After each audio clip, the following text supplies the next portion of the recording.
This video contains spoilers for Dragons Rising Season 3 Part 1.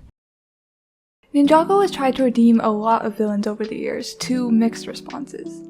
They've even tried redeeming villains by placing them back in the show years after their stories were supposedly done. There are some of these arcs I actually like, but most of them I don't.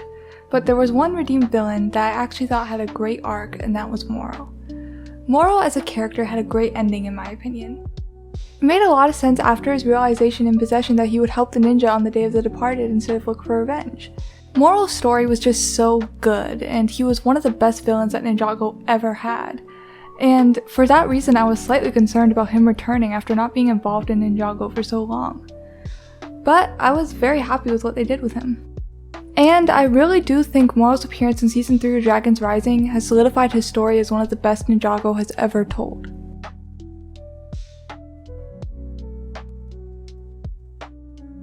Before Dragons Rising, Morro's last prominent appearance was in the special Day of the Departed. When Sensei Yang tricks Cole into opening a rift on the Day of the Departed, past villains are able to return for one night. Instead of joining the other returned villains getting revenge on the ninja, Morro decides to help them by going to Master Wu and warning him of the trouble that Cole was in. This was a great addition to his story after Morro's realization at the end of Season 5 that Master Wu was right. Both at the end of Season 5 and Day of the Departed, Morro accepts his fate as a ghost. He realizes his mistakes and lets go of any vendetta he had against the living world. He accepts Master Wu as his teacher again, giving him the Realm Crystal at the end of Possession, and helps him save Cole in Day of the Departed before returning back to the museum. Morro's arc showed him finally realizing what he had done wrong and finally realizing what Master Wu had been trying to teach him all along and putting it into action. If his story was left at that, it would still be a great redemptive arc. But I think Morro's inclusion in Dragons Rising made his arc an excellent one.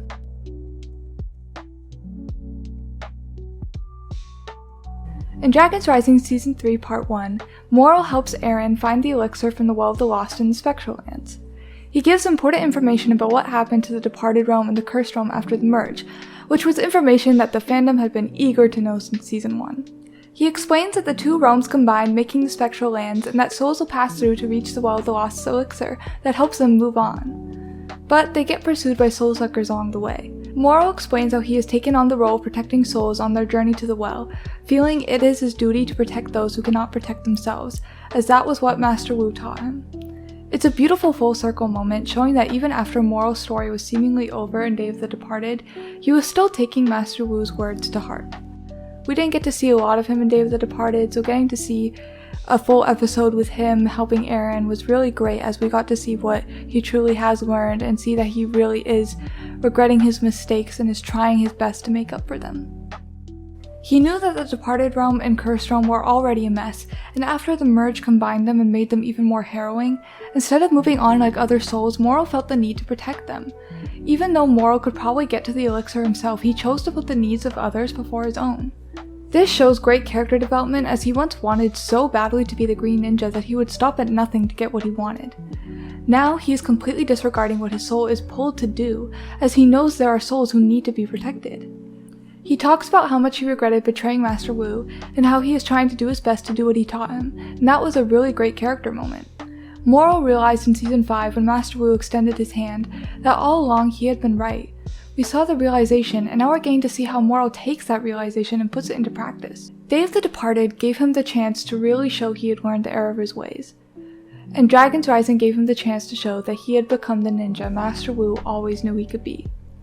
From seeing Morro as a young kid and being taken under Master Wu's wing and then getting obsessed with power and then being so obsessed that he would even help the Preeminent to take over Ninjago after he had departed, it's really so great to see how far he has come, see him finally get that moment as really a true ninja. He is protecting others, he is fighting for them, he is being a real hero, as Eren says.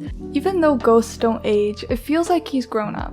He feels a bit weathered from battles, but he won't give up on what Master Wu taught him. Morro is a character that always had a great story, but Dragons Rising made it even better. He truly got an excellent redemptive arc that makes his character feel even more incredible. Although his last scene in the season was pretty devastating, I was really happy with how they showed how much Morro has grown, and how much he wishes Master Wu knew how much his teaching has meant to him, and has changed him. Also, I think that if Morro does return again, that would be pretty cool.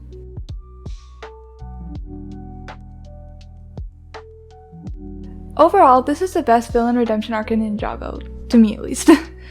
Morro's return in Dragon's Rising not only added more depth to his character and gave us some great closure, but also introduced a lot of interesting world building that I'm so excited to see more of. Thank you so much for watching this video. Please give a like, comment below, let me know what you thought of Morro, and subscribe. Bye!